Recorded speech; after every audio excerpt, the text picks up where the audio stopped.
How to change a 2017 Buick Regal 5-button flip key remote battery.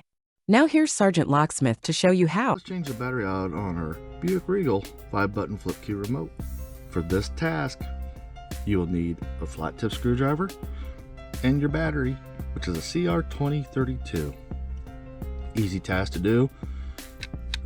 Pop your blade open, and if you look, you'll see you have the seam line where the two halves. You've got that diagonal cut, which this is the bottom piece. Just place your thumb in there, push down, and the back cover pops off. Take this flat tip, you notice there's an indentation over here, put it right in there, and you want to lift up to pop it out. These right here provide the spring tension. Here's your CR2032 battery. Go ahead and slide it back in. And you notice it goes under that little lip right there. And when you get in, push it down, and it should lock in with the other tabs. Go ahead and put the back cover on. There you go, you've changed it out. Okay, thanks again for watching, and let's be safe out there.